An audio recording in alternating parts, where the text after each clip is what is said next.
Fala galera, esse é o nosso Físio e Resenha, esse é o nosso podcast, que é um lugar que a gente se encontra para fazer aquela resenha, bater aquele papo sobre saúde, esporte, tudo que tem relação com esses temas. Hoje nós estamos começando aqui nosso segundo episódio da segunda temporada. Eu tô bem animado, o primeiro foi um sucesso e o segundo não tem como não ser, porque vocês vão saber o convidado que a gente tem aqui, vamos seguir o mesmo cronograma aí com o convidado, mas eu primeiro vou dar boas-vindas aí para a mesa. Aí, Rodrigão, tudo bem? Você, cara? Tudo beleza, Alex? Animado aí para mais uma profissão que até agora não teve no podcast, né? Eu acho que promete aí, cara. Perfeito. E você, Bernardão, tudo tranquilo aí? Fala, Alex, tudo tranquilo, tudo na paz. Bem lembrado, Rodrigo, é verdade, cara. Uma profissão super importante que tem tudo a ver com a saúde, né? Não tem como. E acho que vai ser uma resenha bem bacana, vai ser bem legal. Perfeito. A gente vive falando, né, na nossa integração aí com a equipe interdisciplinar. A gente trouxe aí já diversos profissionais de outras áreas para falar sobre a relação do esporte, para falar sobre a relação entre as nossas profissões. Mas nós não tivemos ainda um nutricionista. Então hoje nós trouxemos um nutricionista que é um grande amigo meu. É um colega de treino aí antigo de equipe. Fizemos parceria aí de equipe, nadamos juntos. E hoje é um colega de profissão, né? Temos pacientes em comuns e que se ajudam, né? Nós se ajudamos pensando neles, né? Então, vou apresentar o currículo dele e depois eu vou chamar ele aqui para uma palavra, né? O Alan Nagaoka, né? Ele tem 11 anos de equipe principal do Corinthians na natação como nutricionista. Ele tem 9 anos na equipe paralímpica brasileira e ele integrou 2016 e 2021 a equipe. Ele é nutricionista da esportista destaque de 2021 no Conselho Regional de Nutrição, consultor da CBF, da seleção principal masculina na elaboração de novos cardápios. Ele presta consultoria para a Ginomoto e ele é responsável por alguns atletas que integraram a seleção 2008, 12, 16 e 21. É um currículo e tanto aqui, isso porque eu pedi para ele resumir ainda, então eu sei que tem mais coisa aí. Alan, seja bem-vindo, prazerzaço ter você aqui, cara. Pô, amigos do Fiz e Resenha aí, Alex, Bernardo, Rodrigo, é um prazer aqui estar participando desse bate-papo. Espero aí contribuir um pouquinho aí com algumas informações ligadas à nutrição aí. E só comentar, né, o Alex aqui, um amigo de longa data, a gente já sofreu um pouquinho treinando junto aí, umas maluquices aí, há alguns anos atrás. E olha só como é curioso, né? O destino hoje coloca a gente aqui como profissionais da área para tentar contribuir um pouquinho aí para a saúde, né? Performance e desenvolvimento aí do pessoal. Mas espero que a gente tenha uma ótima resenha. Mais uma vez, obrigado pelo convite. Legal, Alan. Pô, com certeza, cara. É isso. Na verdade, o nosso objetivo aqui é uma resenha. E claro, nós trazemos profissionais que a gente às vezes não conhece. Mas quando a gente traz um amigo ainda, é mais legal ainda, né? Porque ainda mais um amigo com um currículo que com certeza vai agregar. E aí eu acho que a gente tem que começar com um mito, Alan. E aí a história do mito é a seguinte: a gente derruba ou não derruba, entendeu? Não necessariamente a gente precisa derrubar o mito, tá?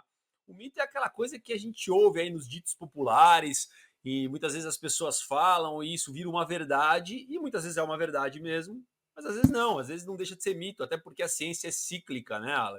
Então a gente às vezes acredita, tem ciência numa coisa, mas Ô, isso muda. ô, ô, ô, ô, Alex, peraí, só te interrompendo aí.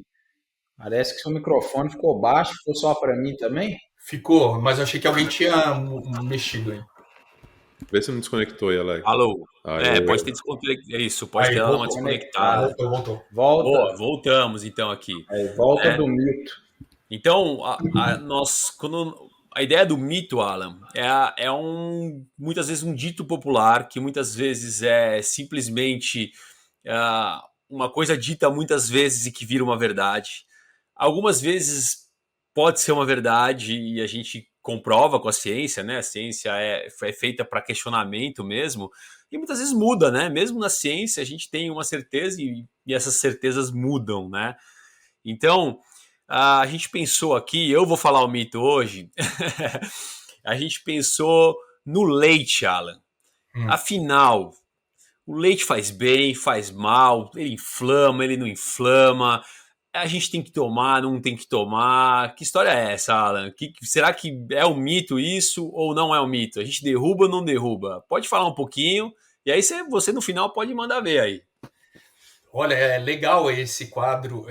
Eu achei que eu que tinha que falar um mito, na verdade não estava nem preparado para a pergunta, mas é uma pergunta, na verdade é uma pergunta excelente, porque o leite, ele é uma proteína, ele contém proteína e é uma proteína de referência quando a gente pensa em qualidade do aminoácido. Então, quando a gente pensa em proteína, né, existem proteínas com alto valor biológico e proteínas com valor biológicos inferiores.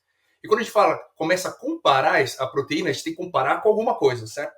Então a gente compara com a proteína do leite e a proteína do ovo, que são proteínas de referência. Ou seja, aquelas proteínas que se aproximam no amidograma, com os aminoácidos essenciais, próximo da do leite e a do ovo, muito provavelmente é uma proteína com um valor biológico mais elevado. Então o leite, ele contém dentro da sua proteína, a proteína é constituída por aminoácidos, e contém os aminoácidos essenciais. O que são os aminoácidos essenciais? São os aminoácidos que o nosso corpo não produz, a gente precisa consumir, tá? Então dentro de uma proteína, ela é constituída por aminoácidos, pode ser constituída por aminoácidos que esteja faltando algum aminoácido essencial. E o leite, ele tem os aminoácidos essenciais em boas quantidades. Então, partindo do princípio que o leite é uma boa fonte de proteína, pensando em aminoácidos essenciais, seria interessante, tá? E a maioria dos estudos não conseguem comprovar que o leite ele possui propriedades inflamatórias. Ao contrário, tá? Tem bons estudos atuais, inclusive, que mostram que o leite ele tem um papel anti-inflamatório até.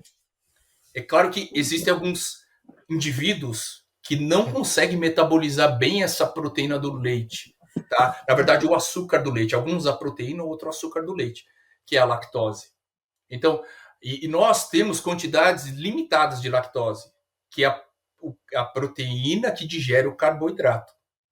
A enzima, né? A enzima é a proteína que digere o carboidrato. Então a gente não consegue tomar uma tonelada de leite porque eu consigo digerir esse carboidrato em uma tonelada.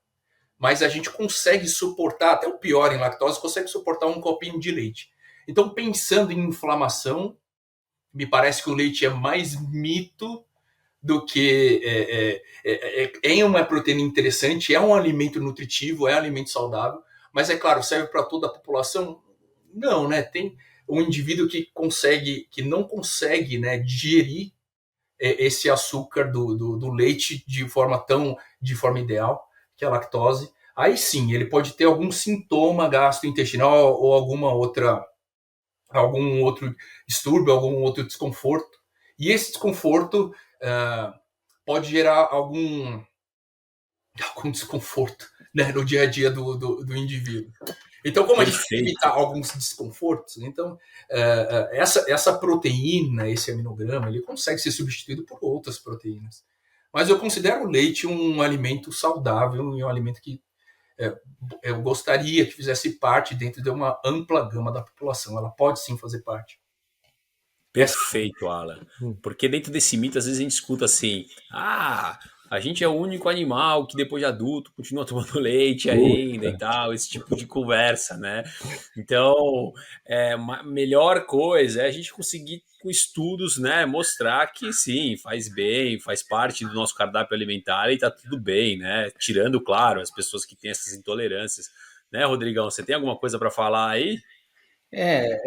Na verdade, é uma consideração e uma consulta com o Alan aí, né? Porque, além de derrubar esse mito, eu tenho percebido que parece que tem aumentado o número de pessoas que falam que tem intolerância à lactose, né?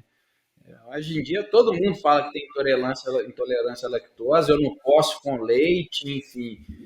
Quanto que é caracterizado isso, Alan? E eu acho que é a mesma história do glúten, né? Porque o glúten parece classicamente a questão relacionada à doença celíaca, né? Mas também tem muita gente que parece que fala, eu não posso com glúten, eu não posso, já emendando uma coisa com a outra aí.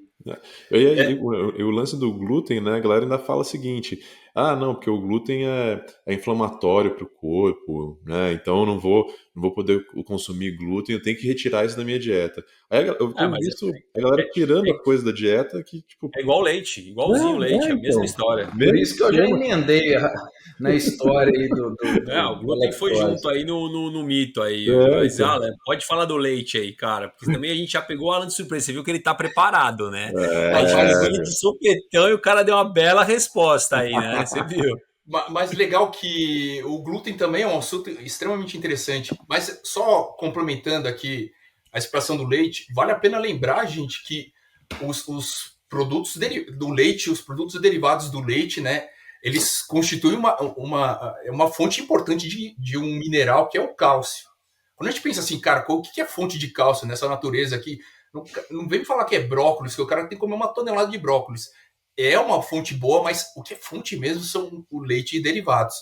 E existem alguns estudos populacionais que mostram o baixo consumo de cálcio, e isso pode estar associado, entre outras doenças, não só a osteoporose, mas doenças cardiovasculares, enfim. Então, tem alguns estudos que associam o baixo consumo ou a retirada dos produtos lácteos ou os derivados de leite com algumas doenças do nosso cenário atual.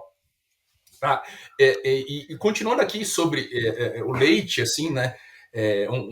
Só reafirmando aqui, não, o leite não tem, né? Parece não ter esse efeito inflamatório, ao contrário, tá? Tem alguns bons estudos, inclusive estudos atuais, algumas meta-análises, inclusive, que mostram, né, que o leite ele tem um papel anti-inflamatório até. E existe um problema da retirada total, parcial total, dos derivados de leite, é que uma vez que a gente começa a restringir, e toda dieta é restritiva assim, dependendo do grupo alimentar que está restringindo, toda restrição ela pode levar a algumas consequências. A retirada da lactose, né, ela pode ter uma diminuição da própria lactase, que é a enzima que digere a lactose. Então eu vou lá, vamos exagerar no cenário, tá? Vou ficar 30 anos sem consumir nada de leite. Aí possivelmente, quando eu voltar a consumir qualquer coisa que contenha lactose, pode ser que eu venha a passar mal. No entanto, eu não tinha esse problema, né? Eu passo a ter, tá? Então isso pode vir a acontecer. E do glúten, né? Fazendo uma associação do glúten, tem estudos atuais do glúten que mostram que, a não ser para uma população celíaca, tá? Ou parece com síndrome do intestino irritável, parece que a retirada do glúten você pode modificar negativamente a qualidade das suas bactérias intestinais, tá? E o que tem as bactérias intestinais de interessante? Tá? Muita coisa acontece no trato gastrointestinal, particularmente no nosso intestino, tá? Nosso intestino, resumidamente aqui, porque a gente poderia fazer 30 podcasts falando sobre microbiota, que é um assunto extremamente interessante, mas a nossa microbiota intestinal, nosso intestino, ele é povoado por, entre outras coisas, por bactérias, tá? E essas bactérias, elas dependem, né? Porque essas bactérias, elas são de diferentes tipos, diferentes cepas, tá? E essas cepas são de diferentes quantidades. Isso depende muito, entre outros fatores, da nossa alimentação. Do que a gente anda alimentando, eu vou ter mais bactérias patogênicas ou oportunistas ou bactérias mais benéficas. E parece que a retirada, eu estou resumindo, tá? Parece que a retirada dos alimentos que contém glúten parece aumentar a sua possibilidade de ter bactérias que são mais benéficas e oportunistas do que as bactérias, desculpa, não benéficas e oportunistas, bactérias patogênicas e oportunistas do que bactérias que são mais benéficas. Tá? Então, olha só que curioso, a gente está retirando um nutriente que parece ter, que acredita-se que seja inflamatório, mas na verdade, dentro da nossa microbiota, pode proliferar mais bactérias patogênicas e oportunistas ou diminuir as bactérias que são mais benéficas. E vale a pena lembrar que essas bactérias, desculpa, Alex, essas bactérias, dependendo de como tiver a qualidade dessas bactérias, elas têm interferência direta na saúde do hospedeiro. Ou seja, se eu tiver mais bactérias ruins, Aí sim, meu estado inflamatório aumenta, a minha recuperação possivelmente diminui, meu sistema imunológico pode estar comprometido, a absorção de nutrientes, entre outras coisas. Então é curioso, né? Acaba virando um looping, na verdade, negativo do que um looping. Vira uma Última, bola de neve, né, cara? O negócio, você tira um, compensa com o outro, aí vira aquela zona, né?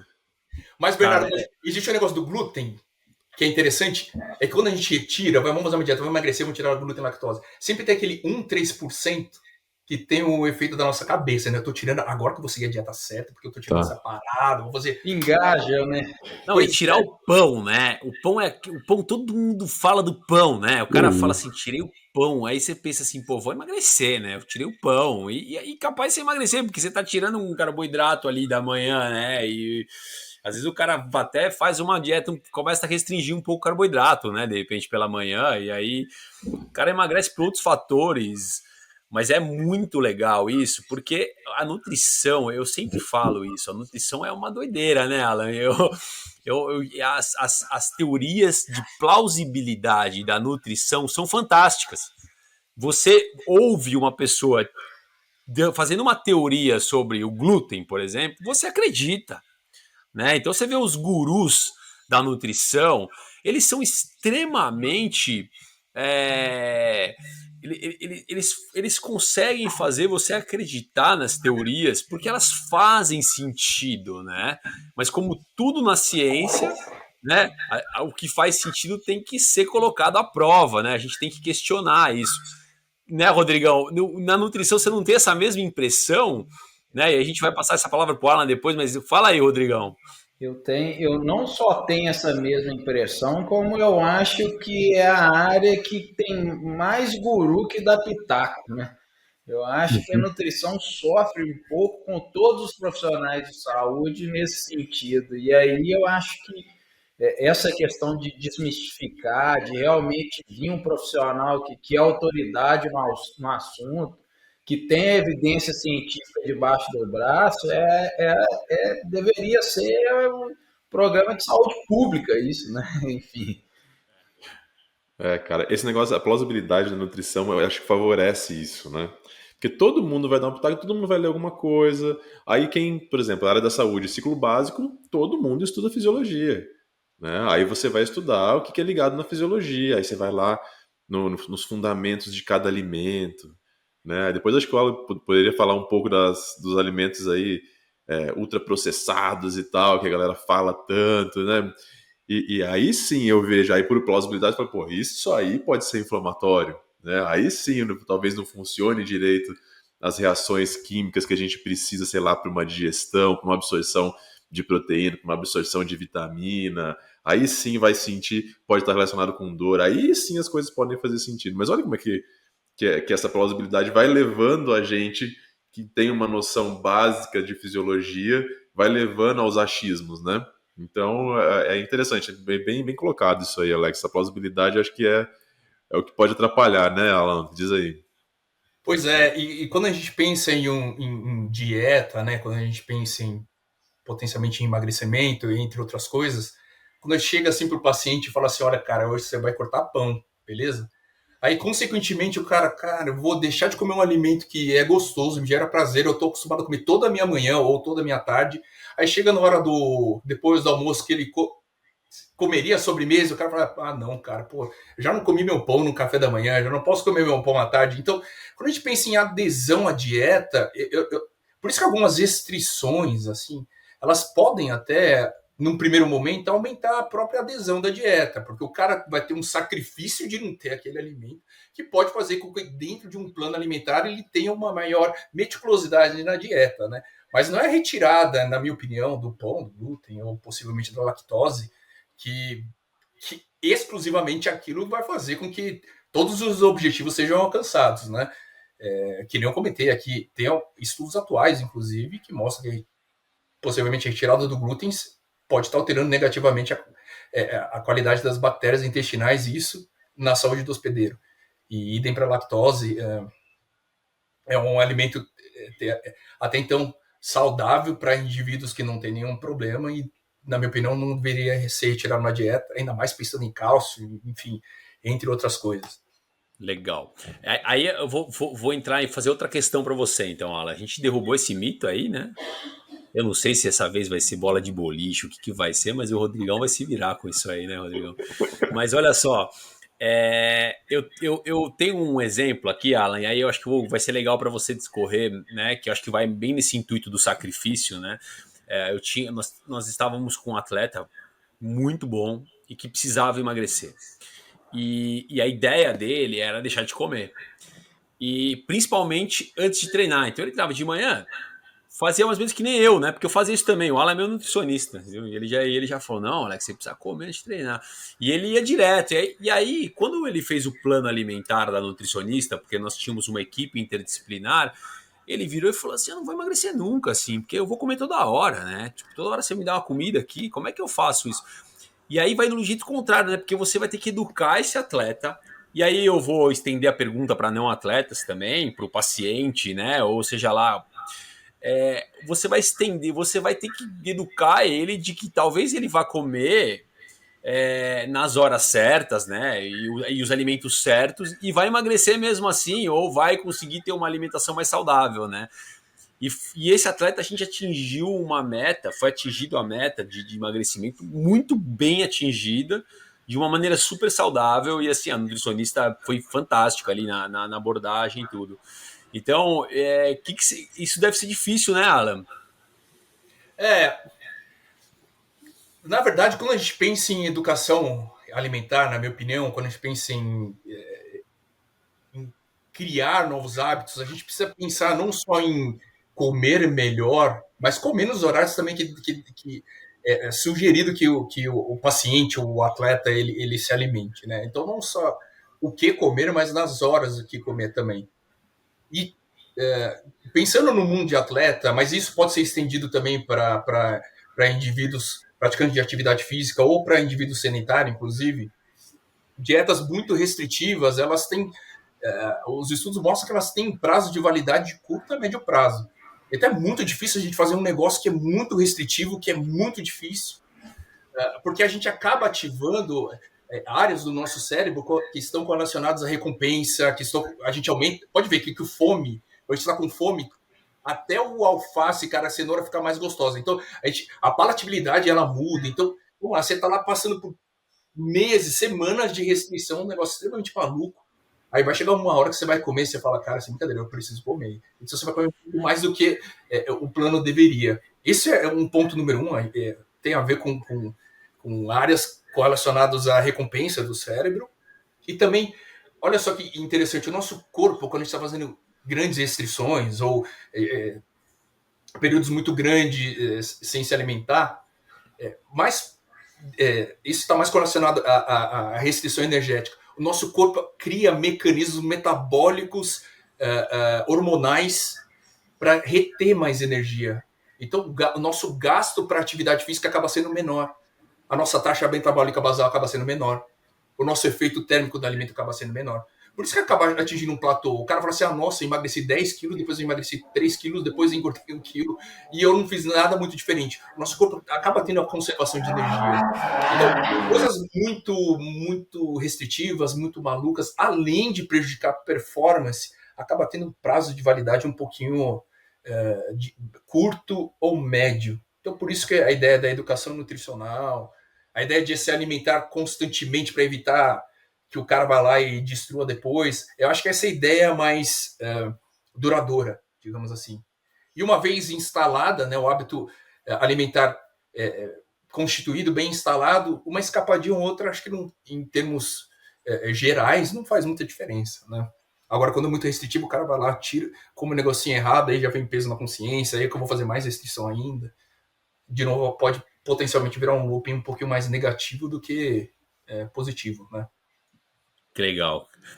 Eu acho que nesse ponto aí, eu vou aproveitar e fazer mais uma, depois eu vou pedir para o Rodrigo e o Bernardo aí fazerem uma pergunta, mas pegando o gancho aí, Alan, eu achei legal quando você falou, pelo menos assim, o cara que praticante de atividade física, comer na hora certa, né, o alimento que precisa comer na hora certa. Então, assim, é saber colocar a proteína e o carboidrato na hora certa, né?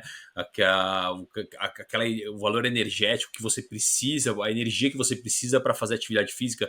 E aí pensando até na nossa reabilitação também, né? Muitas vezes a gente está na nossa clínica lá e o nosso horário de atendimento vai ser uma hora de exercício relativamente baixo, médio ou grande, né? Dependendo do caso. E aí, a programação de alimento, uma vez a gente teve uma conversa, eu tive uma conversa com você, Alan, e eu fiquei maravilhado com essa história, né? De você aprender, e eu acho que esse é o grande ponto, né?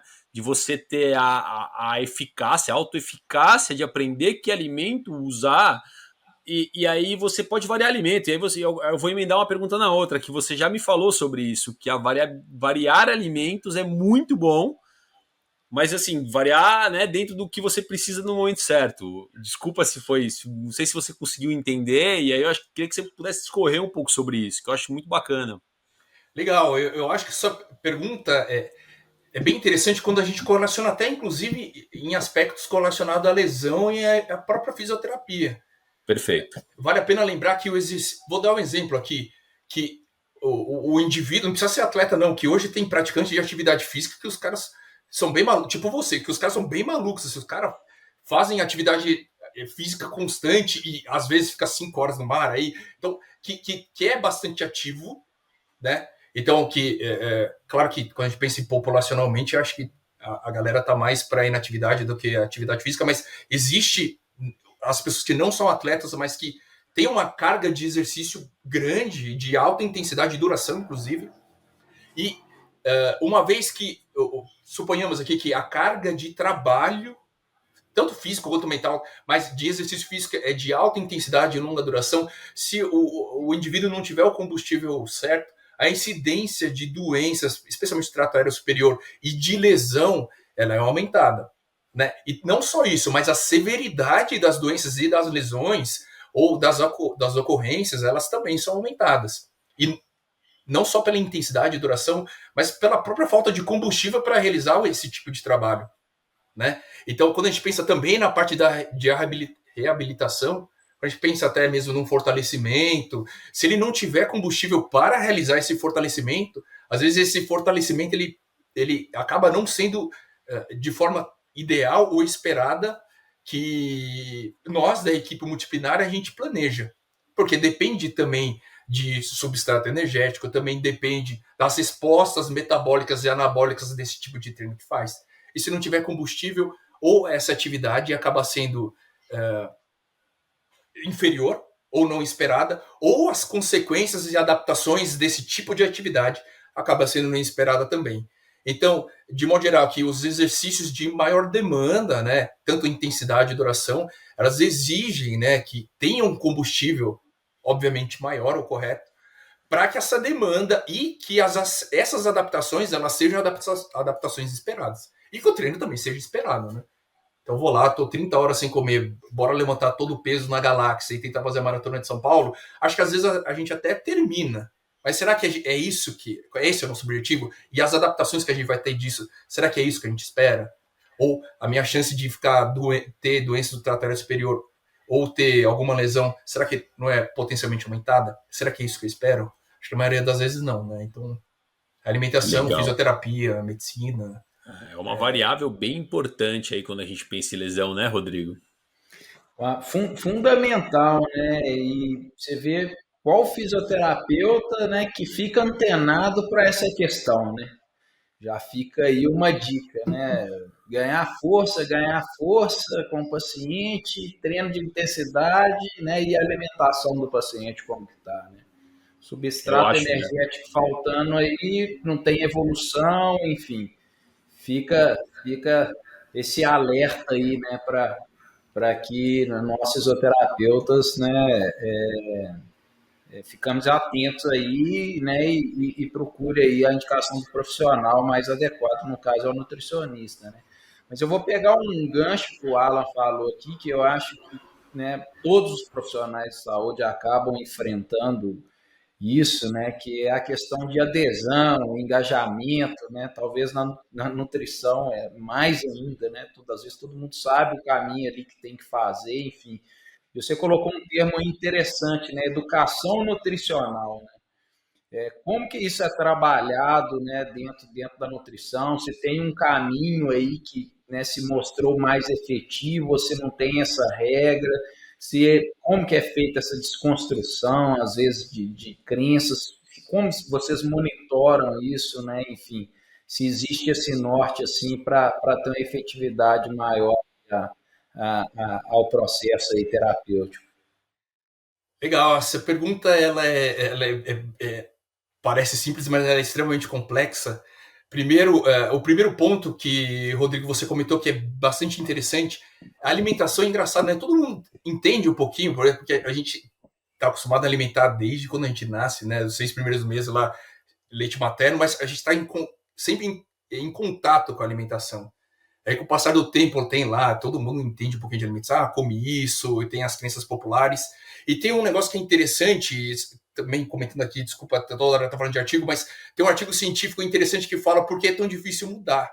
Aí eles até comentam de um exemplo aqui de pacientes com doenças cardiovasculares que vão num pneumo, e o pneumo fala assim, pô, cara, você precisa parar de fumar. É óbvio que o cara sabe que ele precisa parar de fumar, mas é difícil a gente... Por mais que a gente saiba, por mais que o cara saiba que tem que comer certinho, eu sei que tem que comer certo, mas é difícil a gente mudar nossos hábitos, né? Porque a gente tem os hábitos instalados e desinstalar esses hábitos ou mudar os hábitos é muito difícil. Não é uma coisa que é simples, não é um negócio que é a curto prazo. É claro que varia muito de pessoa para pessoa.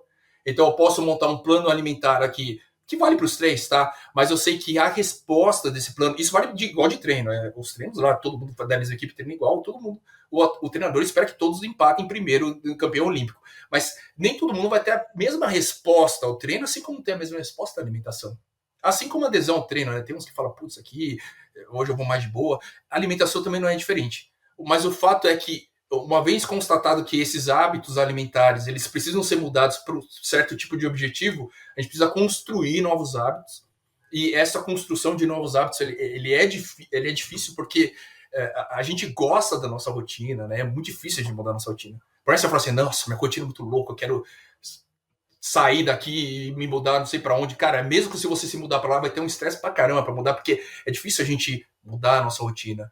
Então, essa construção de novos hábitos é um pouquinho complicado. Mas em relação à educação nutricional, quando a gente pensa em educação, a gente está pensando em ensinamento ou reforço. Né? Então, eu vou estar te ensinando coisas novas em relação à alimentação, ou vou estar reforçando algumas coisas que não é nenhuma novidade. Mas quanto mais a gente ouvir, quanto mais a gente conversar sobre alimentação, quanto mais ficar lá em cima, na cabeça do cara, no cocoroco, mais as decisões mais assertivas as decisões nutricionais. Porque eu acho que é um pouco diferente da fisioterapia, por exemplo, em que os fisioterapeutas estão lá passando exercício, a série, e muitas vezes está vendo, corrigindo no movimento. A alimentação, eu não estou lá almoçando e jantando com o cara todos os dias, isso. E estou vendo lá, falando, olha, cara, realmente seu prato aqui é fenomenal, porque eu estou aqui comendo com você. Na maioria das vezes, nutrição são recomendações. E quanto mais o paciente compreender a alimentação, nutrição, a importância de cada coisa, mais assertivo ele pode ser no dia a dia. E vale a pena lembrar que o dia a dia é muito flutuante das pessoas, né? Tem dia que o cara vai treinar 5 horas, tem dia que o cara não treina, tem dia que o cara... Enfim. Talvez o que facilitaria essa resposta seria o que não deve ser feito, né? Isso. Mudar completamente o hábito do cara, enfim. Pô, isso adesão zero, talvez, né? Enfim. Mas dependendo da personalidade... isso a gente aprende no primeiro ano de nutrição, né? Não faça nada muito radical. Mas olha, dependendo da personalidade da pessoa... Então, nós temos personalidades diferentes. Tem os caras que são mais extrovertidos, os caras que são mais medrosos, enfim. Mas acho que dependendo da... Isso a gente vai conhecendo aos poucos, mas dependendo da personalidade... Tem umas pessoas que são muito perfeccionistas, aquelas... Cara, às vezes a gente detecta um erro e esse erro, talvez, um erro não, uma mudança. E essa mudança é muito diferente do que ele está acostumado. Pelo perfeccionismo da pessoa, acho que talvez a melhor decisão é, de fato, ter uma mudança, não é radical, mas uma mudança um pouquinho mais agressiva do que aqueles que são mais conservadores. Então, acho que a maioria das Legal. respostas sempre vai ser depende do que? Do indivíduo, cara, não só da responsividade dele, mas da característica do indivíduo. Legal. Eu acho, Alan, e me corrija se eu estiver errado, e aí eu acho que é muito parecido com a fisioterapia, você deve muitas vezes passar um plano alimentar, né? E o Alan, a consulta do Alan, e aí eu vou fazer um xabá pro Alan, mas assim, ela é uma consulta onde ele fica um tempo explicando e educando mesmo sobre a importância e o que ele tá falando, né? Eu acho que essa educação para a gente é muito parecido com a fisioterapia. Eu acho que nós, profissionais de saúde, hoje somos profissionais da educação, né? Mais do que qualquer outra coisa. Então eu acho legal isso, né? Então, quando a gente fala de educar e de conversar, ao mesmo tempo você também, eu acho que tem um tempo de avaliação. Por exemplo, você passa um plano alimentar, mas não necessariamente você não vai mudar isso aí, né? Porque aí você vai falar, putz, não deu certo, né? E pode não dar certo porque é o que você falou, você ainda não conhece o indivíduo 100% para saber, né, as características dele. Na FIS a gente faz muito isso, né? A gente avalia, aí na segunda sessão a gente está avaliando ainda, né? A gente está avaliando na terceira ainda, né, Alan? Perfeito. Sim, e o feedback do paciente, do indivíduo paciente também é muito importante, né? Então, por mais que a gente planeje uma estratégia e a gente está convicto que essa estratégia é certa, nem sempre vai dar certo, né? Então, o feedback de lá para cá também é bastante importante para a gente, né? Para as nossas tomadas de decisões. Enfim, Perfeito. depende muito Ô, Bernardão, tá de ouvido aí? Como é que estão as coisas, cara? Não, eu tô ouvindo aqui, cara, e eu tô anotando umas coisas aqui, né? Eu funciono Eu anotando, tô fazendo meu. vendo aí que você tá anotando aí. Eu falei, nossa, quero só ver o que vai vir aí nesse papel aí. Eu vou montando meus esquemas aqui, né? Mas é que, na verdade, umas coisas que eu fui anotando foi rolando ao longo da resenha, né? Porque eu queria falar justamente disso, da mudança de hábito, né? De que a gente trabalha muito, Alan, quando a gente pensa em, poxa, em doenças crônicas, né? Em condições crônicas, como, por exemplo, a dor lombar crônica. Cara, uma mudança de atitude, né? Muitas vezes você não consegue mudar as crenças, né? São engessadas ali, né? E a gente consegue mudar algumas atitudes perante essas crenças. Então a gente trabalha muito nisso, né? E eu estou entendendo que a educação a educação nutricional ela vai por essa linha também, né? E aí eu queria já entrando nessa parte de pacientes vamos pensar em pacientes com dor crônica ou dores persistentes, né? Será que quanto que a nutrição consegue ajudar na recuperação ou até mesmo acelerar, né? Saindo um pouco daquela questão que a gente falou anteriormente da parte fisiológica, de, por exemplo, você da condição da musculatura trabalhar, né? Mas entrando um pouco mais nessa parte, será que acelera? O quanto que a nutrição pode me ajudar a quebrar uma crença, me ajudar a quebrar uma atitude perante uma condição de dor persistente, por exemplo, né? Pensando no atleta, sei lá, o cara com uma incidência alta de lesão constante, repetitiva. Tá, eu acho que para começar, tentar dar um norte, se é que existe uma resposta única para isso, mas vale a pena lembrar que quando a saúde, os nutrientes são maximizados no indivíduo, a saúde e o bem-estar dele e a chance e a incidência de lesões ou doenças ela é minimizada, né? Ou do contrário, né? Quando os nutrientes estão baixos, a saúde, o bem-estar e a incidência de lesões e de doenças elas são maximizadas. Então, acho que um primeiro ponto que a gente tem que discutir aqui, né, que vale a pena a gente deixar claro aqui, é que quanto maior for a saúde e o bem-estar do indivíduo, ou seja, quanto mais bem alimentado ele estiver, não só bem alimentado, né, a gente tem que ter outras questões, recuperação, sono também, mas comentando de alimentação, quanto mais bem alimentado esse indivíduo ele estiver, maior é a saúde que ele vai ter. E essa saúde, vamos relacionar então, por exemplo, a dores ou a musculatura. Existem artigos, tá, interessantes, estudos interessantes, que mostram que certos tipos de alimentos eles podem contribuir para a recuperação. Tá? A recuperação que eu digo é acelerar a recuperação e processos inflamatórios. Tá? Então, existem alguns tipos de alimentos, então alguns alimentos antioxidantes, enfim, eles podem contribuir, não sei se para dor crônica, tá? Mas eles podem contribuir para acelerar a recuperação, particularmente quando a gente pensa em atividade física. Paralelamente a isso, o que eu comentei no início, né? quando a gente pensa em pacientes que têm lesões repetitivas, pode ser, entre outras coisas, tá? Que a saúde do cara está minimizada, enfim, mas também que ele está tendo uma carga de trabalho, de exercício, talvez, não vou falar descontrolada, tá? Mas não tão controlada, e não só isso, ele não tem o combustível para estar realizando esse tipo de trabalho. Aí a carga interna acaba sendo mais elevada e a incidência de lesões pode estar acontecendo. Então, em primeiro lugar, acho que pensar na maximizar a saúde da pessoa, corrigir as deficiências quando tem, né? Então, qualquer deficiência nutricional já diminui a saúde e o bem-estar geral, que pode estar piorando o bem-estar da pessoa para estar fazendo as atividades corriqueiras ou até mesmo atividade física. E assim está aumentando a incidência de lesões ou, enfim, por exemplo, de doenças oportunistas. E outra vez, um outro lado é controlar a carga, né, de atividade, e uma vez porque a carga exacerbada de atividade ou a não recuperação pode estar aumentando a incidência de lesões. E é claro que a alimentação tem a ver com isso, né? Eu posso estar aumentando muito a carga interna da pessoa, minimizando os estoques de energia dela, né? Então você vai fazer 2 horas de natação, faz 2 horas de natação com 96 horas em jejum, né? A carga interna vai ser muito mais elevada. Aí a incidência de coisas não esperadas podem ser maximizadas. Total. E eu acho que aí vira um emaranhado, né? Outro dia eu li um. E o pior é que eu não tenho muita referência se o artigo era bom ou não, mas falando sobre a história de você dormir mal e a probabilidade de você comer pior, né? Aí você acaba tendo uma ingestão de alimentos, né? Você acaba escolhendo alimentos mais gordurosos, era alguma coisa nesse sentido, né, Alan? Então eu acho que tá tudo muito linkado, né? Talvez você numa situação de dor crônica ou numa situação de ansiedade que pode ter uma relação com a dor crônica, você vai escolher alimentos que tenham uma recompensa maior, como doces e coisas, e etc, né, Alan?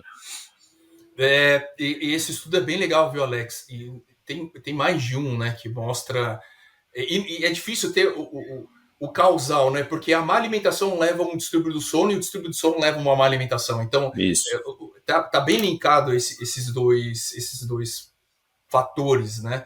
Então, o fato é que a má alimentação junto com noites mal dormidas, elas vão diminuir o bem-estar do indivíduo. Diminuir o bem-estar do indivíduo, dor, diminuição da carga de trabalho, aumento dos processos inflamatórios, entre outras coisas, né? Então, é o que a gente acaba falando. Acho que está tudo muito linkado, né? Parece que a gente fala sempre a mesma coisa, mas... Não, mas eu acho que é interessante, Alan, porque você falou uma coisa simples, que às vezes a gente fica procurando assim, você tem que comer brócolis para você melhorar a dor crônica, sabe? E as pessoas precisam entender que existe uma teia de fatores que estão envolvidos numa lesão, quanto mais numa lesão crônica. E quando a gente fala de lesão crônica, eu acho que você foi feliz, e a gente precisa entender isso, que a dor crônica tem uma relação muito grande com saúde geral, né? A gente não vai tratar dor crônica se a gente não pensar em saúde geral, tô certo, Rodrigão? O Rodrigão é um cara que trabalha com dor crônica muito, né, Rodrigão? Sim, o que a gente escuta muito quando relaciona a nutrição à dor crônica é alguma possível, né, intervenção ou ativação ou inibição nos mediadores químicos, né, que sensibilizam o cérebro, né, o sistema nervoso central de uma pessoa com dor crônica, né? Então aí procuram se associar alguns alimentos que poderiam ser desensibilizadores, né, ou no sentido de ter um nível de analgesia, olhando do ponto de vista, talvez, de neurotransmissores, sei lá, serotoninas, endorfinas, alguma coisa que poderia aumentar essa ativação analgésica e diminuir a sensibilização, né? Como se o alimento fosse direto para aquela região. Mas eu acho que o Alan respondeu muito bem nessa questão. Se você estiver tendo uma conduta que vai estar fazendo, né, uma alimentação que vai estar sendo, né, fortalecendo a sua saúde em geral, ela vai ser bom para esse sentido também, né? Mais ou menos seria isso, né, Alan?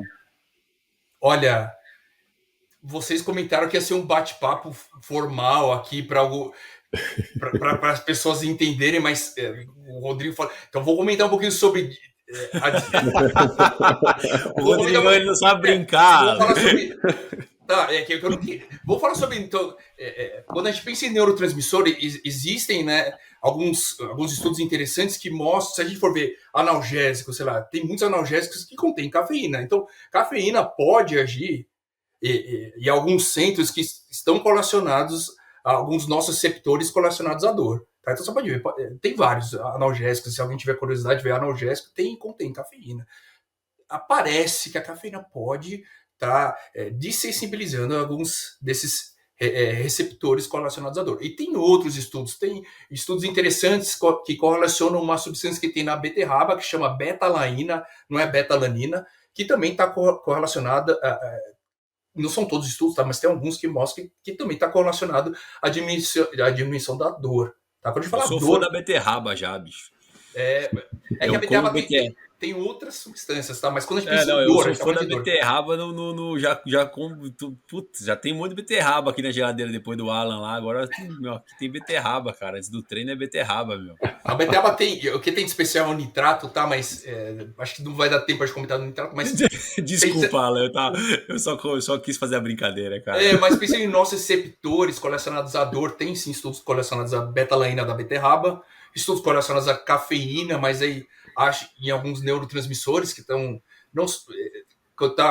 correlacionados a mais fadiga. E também, quando a gente pensa em dor crônica, né, ou a gente tem que pensar um pouquinho em alguns parâmetros inflamatórios que podem estar alterados. Né? Então, a gente pensa em interleucinas, a gente pensa em TNF-alfa, alguns mediadores inflamatórios mais elevados. E também tem alguns estudos que correlacionam, né, o aumento dessas citocinas inflamatórias com a má alimentação. Então, não estou falando que a má alimentação por si só vai aumentar essas dores, o cara tem dor lombar, claro, falta brócolis. Mas quando a gente pensa em algumas citocinas que estão aumentadas, elas também podem estar aumentadas pela má alimentação. Então, é claro que assim, nossa, então o cara está com dor ali, comendo mal, essas citocinas elas podem ser ainda mais aumentadas. Isso pode interferir diretamente, né, na dor, na inflamação crônica, ou numa recuperação menor em relação aos tratamentos que vocês estão realizando. Então, de novo, bem do looping, né? Por isso que o nosso trabalho, quando eu falo do meu trabalho, do trabalho da fisioterapia, da medicina, do treinamento especialmente, ou qualquer objetivo estético ou esportivo, todas as áreas são importantes, né? Então, todas. E a gente sempre bate na mesma tecla e qualquer discussão sempre vai chegar ao mesmo resultado, né? Teamwork, né? Tipo, trabalho de equipe, né? Tem que ser teamwork. Eu penso muito assim, se você tem muitas variáveis, né?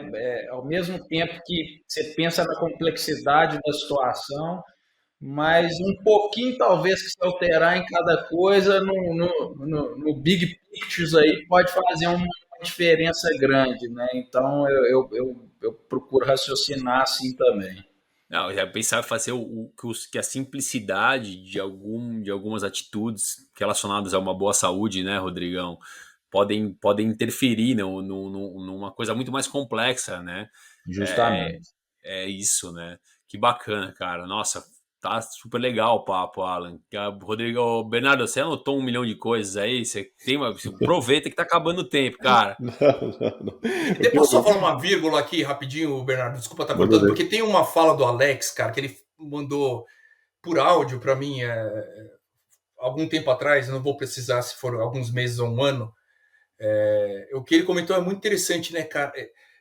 Muitas vezes a gente pensa assim, nossa, que suplemento eu tenho que tomar mirabolante aí? Ou qual alimento eu tenho que comer que é mirabolante? Claro, tem alguns alimentos que são interessantes, mas na maioria das vezes é fazer o simples, né? Então, gente, o simples funciona. Então, cara, comer saudável, comer comida, partir do princípio do simples, assim, o Alex falou com essas palavras ainda, cara, é arroz com feijão, né, cara? Mas não só arroz com feijão, gente, mas é do básico, né? O básico, ele funciona, ele tem que ser a base, pelo menos das decisões nutricionais, é o simples, cara. E às vezes a gente fica pensando lá no pico da pirâmide e não consegue fazer não tá, o simples está sendo muito dificultoso, né? Então, Perfeito. E aí entra, a gente está falando disso, né? E volta, que nem o Alan falou, o looping, né? Mas a gente está o tempo inteiro falando de homeostase, é o tempo inteiro falando de equilíbrio, né? E aí a gente vem com a conversa do que a gente sempre fala, poxa, e volta no básico. A gente entende a complexidade, entende as variáveis da complexidade, mas fala, poxa, se eu não modificar essa base aqui, eu não chego lá. Então, às vezes, você quer chegar. Isso é uma opinião que eu vejo em alguns, às vezes, em alguns atletas, em alguns pacientes também. O cara quer, principalmente atleta amador, né? Ele quer aquela alta performance, só que ele não consegue fazer o básico, por exemplo, que é ter um tempo de recuperação, que é conseguir dormir, né? E aí não consegue dormir, não se alimenta bem, e aí acha estranho que tem uma pança que não some, né? Porque treina milhões, fez um Ironman, mas tem pança, entendeu? E se incomoda com isso, né? Então, a base, né? Tudo que a gente falou aqui agora, a base tem que vir forte, né? A gente brinca, às vezes construir, se você... Pô, como é que você vai construir uma puta de uma casa com um alicerce meia boca? É mais ou menos isso, né? E das coisas que eu tava anotando aqui, Alex, é mais ou menos o que a gente... Que foi como foi, Fui que nem eu falando falei, aí. né? A gente foi falando, eu fui anotando isso, né? Então... E a palavra que meio que finalizou as coisas que eu vinha anotando, assim, realmente é homeostase, né? E aí Que legal. relaciona com essa parte do sono, enfim. E aí vem a bola de neve, né? Que vem acumulando também. Eu falei pra vocês que o Alan ia ser um papo legal pra caramba, pô, ninguém acreditou em mim, meu. E como Não, tô sempre, brincando, eles cara, acreditaram Não em mim, sim. acredita no céu. Eles acreditaram, assim, Alan. Eu sabia que você ia ser um cara que ia fazer uma resenha legal demais com a gente, cara. Bom, vamos fazer uma última rodada aí, Rodrigão. Você tem alguma pergunta aí final? Quer agradecer? A gente ia pensar aí também em fazer o convidado indica, mas você pode fazer uma pergunta ainda, dá tempo, cara. Não, primeiro agradecer o Alan aí, um show de bola, né? Obrigado aí pelo tempo, né? Eu acho que nutrição, né? Fica um papo que parece ser interminável, né? Eu acho que, né, a gente tenta passar na peneira aí tudo que a gente já escutou e, enfim. Mas a minha última pergunta é sobre essas estratégias mirabolantes aí principalmente usando a questão medicamentosa, né? Nós estamos numa geração Ozempic agora, né? Então eu quero, né, que você, né, deixe alguma mensagem, né, para quem busca esse tipo de busca rápida, né? Eu acho que um certo nível de sofrimento corporal, enfim, a gente está vendo que são soluções que não se sustentam, né? Qual que seria a real indicação ou não, de acordo com a sua experiência clínica e agradecer aí pela sua disponibilidade, valeu demais, cara. Bom, Rodrigo, sobre o Ozempic eu não posso comentar muito, francamente eu não estudei muito sobre isso, então eu prefiro não opinar. Mas o fato é que a grande maioria de nós seres humanos, a gente é muito imediatista, né? Então, eu quero fazer tal treino porque eu quero ficar gigantesco, ou eu quero fazer tal dieta porque eu quero ficar trincado. Isso aí, para fisioterapia, eu acho que não é muito diferente, né? Tô com dor no ombro, cara, eu acho que vou passar na Alex e meu ombro vai estar curado amanhã. Então, é um pouco complicado quando a gente lida com essas as frustrações de expectativa, porque às vezes não é da data que a gente, não é da validade que a gente espera, né? E a individualidade biológica é bem interessante, né? Que às vezes por uma mesma lesão, até por uma mesma gravidade, a individualidade ela tem prazos diferentes, né? Para o tratamento, para a reabilitação. E a mesma coisa quando a gente pensa em alguns objetivos que a gente tem em relação a treino ou até mesmo em relação à alimentação e composição corporal.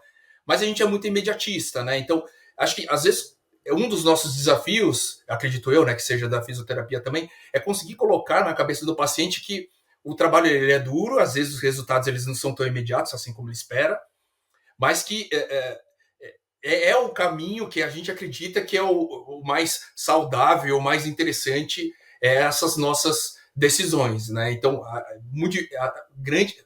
na grande maioria das vezes, a consulta nutricional é convencer o paciente que ele vai ter resultado sim, tem que ter adesão, tem que ter... eu acho que uma palavra interessante é ter que ter o equilíbrio e tem que ter constância, porque nada vai funcionar em um dia, uma semana, né? O cara tem que estar constante, tem que ser constantemente cuidadoso, né? Enfim, Mas eu entendo, assim, a gente é muito imediatista, né? Então, puxa, final do ano tá chegando, vai ser verão, vou ir pra praia. Então, um mês antes, o cara, agora eu vou fazer todas as musculações do mundo, vou tomar, O acho que jeito todos no os whey efeito protein. sanfona, né?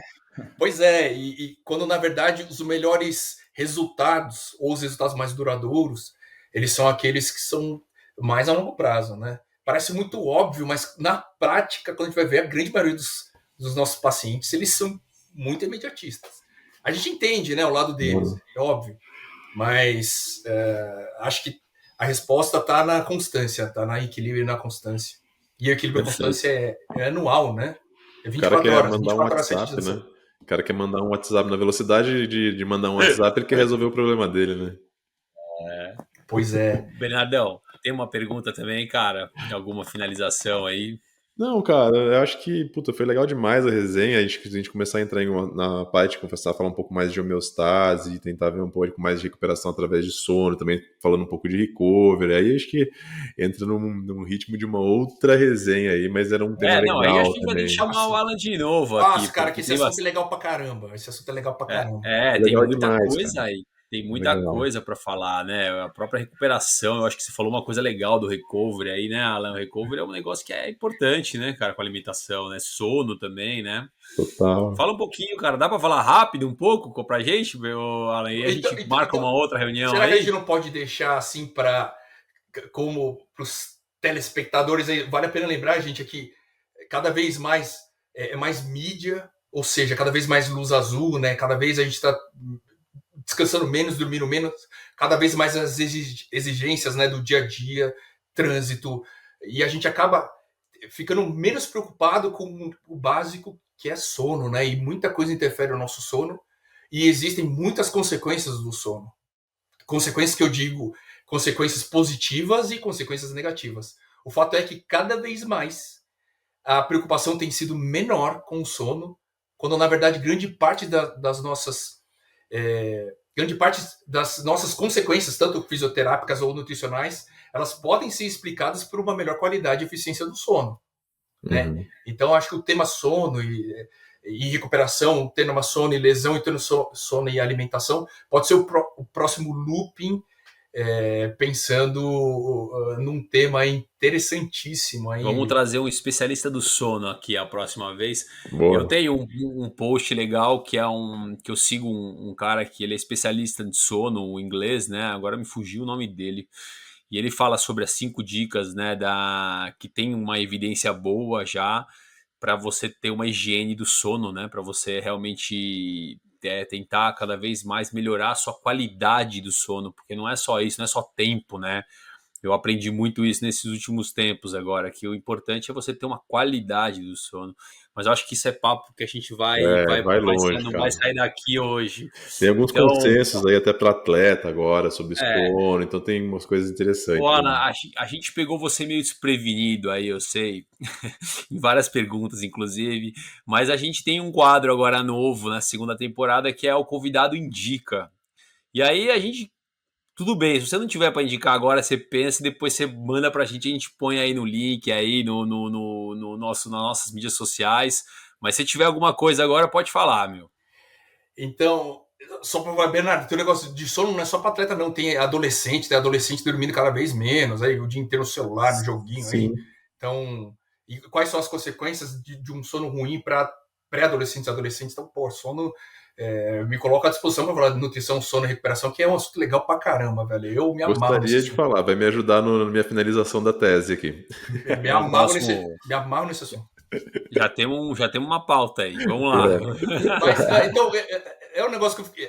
Sobre o que o Alex está me pedindo, então eu vou passar para os colegas aqui depois 2 artigos, um sobre o consumo de leite e um sobre a retirada do glúten, aí em artigos interessantíssimos.